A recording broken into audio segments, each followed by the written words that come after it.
અમરેલીના જાફરાબાદના પંથકના ખેડૂતો નોંધારા બન્યા છે। મોટા માણસાના ખેડૂતે 16 વીઘાની મગફળીના પાથરા સળગાવ્યા। મગફળી અને ડુંગળીનો પાક નિષ્ફળ જતા ખેડૂતો હતાશ થયા। ખેડૂતોએ મગફળી સળગાવી તો ડુંગળીમાં પશુઓ ખુલ્લા મૂક્યા। સાવરકુંડલાના અમરડીમાં ખેડૂતે મગફળીના પાથરા સળગાવ્યા। દેવા માફીની માંગ સાથે ખેડૂતોની સરકાર પાસે અપેક્ષાઓ છે।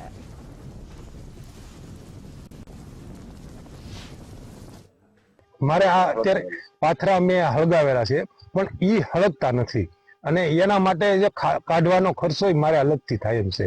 તેમ છતાં મારે અત્યારે માલ ઢોર માટે નીણ નથી। અમે તો અમારું પેટ ગુજરાન કરી લઈશું પણ જે માલ છે પશુ છે તે એના માટે અમારે શું કરવાનું? એટલે જો આ સરકારને તમે સહાય આપો એમ કરો છો પણ હજી આપતા નથી તો એના માટે અમારે ક્યાં સુધી ઓલું કરવાનું?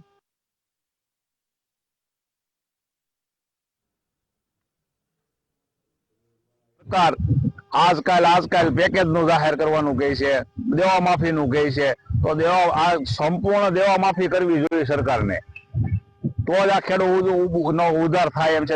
ખેડૂતને આત્મહત્યા કરવા સિવાયનો કોઈ બીજો રસ્તો જ નથી। હવે આ 100 વીઘાની જમીનમાંથી ₹1 ઉત્પાદન ખેડૂતને ન હોય તો આને સણ્યા વાવવા ગમે બીજો ઉત્પાદન હેનો વાવવું?